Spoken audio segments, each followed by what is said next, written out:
I don't know about you, but I've always been fascinated by many things Japanese, particularly the Japanese samurai. Here's some facts about the Japanese samurai. What's up, smarty people? It's KeysDAN, RadioWhat.com, DJLittleRock.com. Samurai news. Though aristocratic warriors, known as bushi, had long existed in Japanese society, in the late 12th century, a new warrior class emerged, the samurai.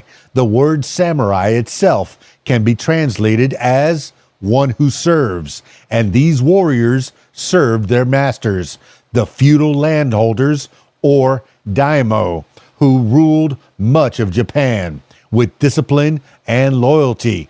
For their service, they were well paid and highly respected in society. The elite samurai warriors were meticulously trained in martial arts and military strategy. Their skill with the sword, be it a curved katana or the shorter wakizashi, is legendary. By the late 1600s, the samurai carried two swords, known as daisho, as a symbol of status. They also fought using tanto daggers, the naginata pole arm, and the yumi longbow. Altogether, they were a fearsome sight. Indeed, even more so in their flexible and ornate armor, the sight of which could instill fear in the bravest of enemies. The samurai were a fundamental part of Japanese society for centuries, but as Japan began to modernize and open its borders to foreign trade, the power of the clans diminished and the role of the samurai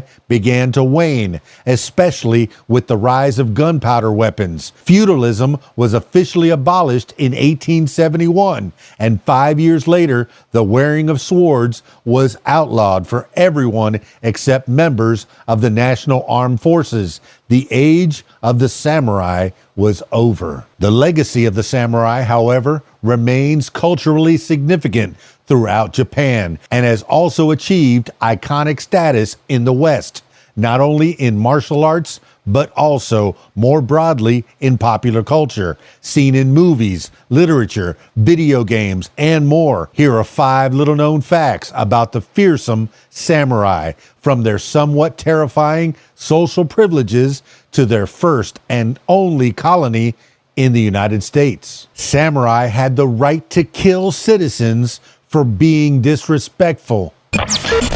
The high prestige and special social privileges enjoyed by the samurai are amply demonstrated in the tradition of kirisute gomen, roughly translated as permission to slay.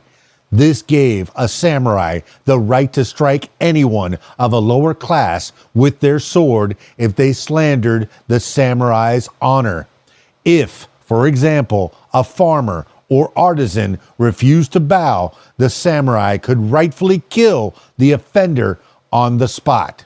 It's not known how often kirisute gomen was used, but when it was, the samurai had to follow certain rules. The strike had to be carried out immediately following the offense, and the samurai had to later prove the correctness of their actions in court. Samurai could potentially be severely punished for wrongful executions, so they couldn't walk around willfully killing the common folk. A masterless samurai could become a wandering ronin. Both the status and salary of a samurai warrior came from the lord or daimyo they served. If their lord died or the samurai disgraced themselves and lost their patronage, they could find themselves masterless, at which point they became a ronin. These ronin often ended up traveling Japan, offering their services to anyone in need of a sword for hire. It was seen as a tragic position and a far fall from grace for any former samurai. Ronin were viewed as a problem, highly trained, armed, and yet leaderless, and they had a reputation for troublemaking, banditry, and mercenary activities. And there were a lot of them. At the time of the decisive battle of Sekigahara in 1600, it's estimated that there were some 400 100,000 Ronin in Japan. Women warriors fought alongside the samurai. Within the traditional samurai class, women were typically charged with maintaining the household as well as defending it. They were therefore trained to use the naginata and the dagger, called the kalkin. Some of these women went a step further, receiving the same training in martial arts and strategy as male samurai. Known as onamusha, female warriors engaged directly in offensive battles as the equals of their male counterparts. Arguably, the most famous onamusha in Japanese history was Tomogosen, who came into prominence during the Genpei War in the late 12th century.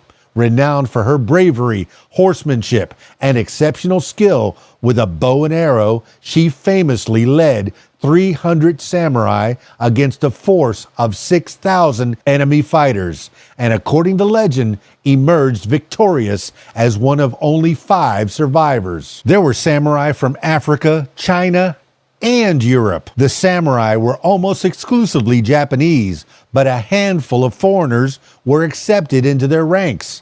The first was Yasuke, a tall man of African origin, perhaps from Mozambique, according to historians, who arrived in Kyoto in 1579.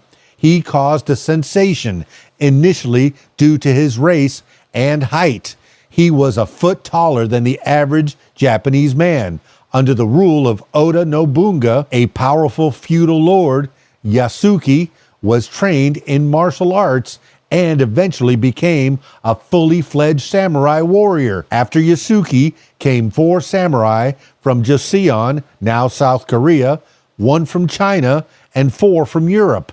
This latter group included William Adams from England and Jan Justin van Lodensten of the Netherlands, 2 navigators who were stranded in Japan in 1600. When neither man was allowed to leave the country, they ended up serving the shogunate and rising to the rank of samurai. And finally, there was a samurai colony in California, the only settlement established by samurai outside of Japan, and the first Japanese colony in North America was the Wakamatsu Tea and Silk Colony in Gold Hill, California.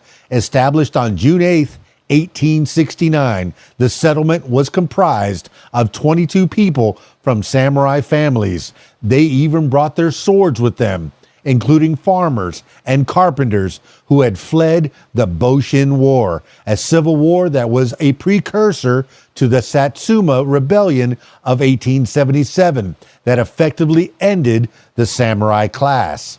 The colony got off to a bright start with the planting of tea plants, mulberry trees, and bamboo, all in anticipation of the arrival of further colonists from Japan. But the influx of fresh settlers never came, and the farm soon began to fail. It's unclear what happened to most of the settlers, but we do know that the historic site is home to the grave of Okaito, the first Japanese woman buried on American soil. The colony was also the birthplace of Mary Snell, the daughter of the colony's founder, John Snell, the first naturalized Japanese American citizen. Well, how about that? There's a few facts about the Japanese samurai. Did you know any of that? Of course you did. You're smart. Stick around for more. It's KeysDAN, RadioWhat.com, DJLittleRock.com. KeysDAN Show. Peace. I'm out of here.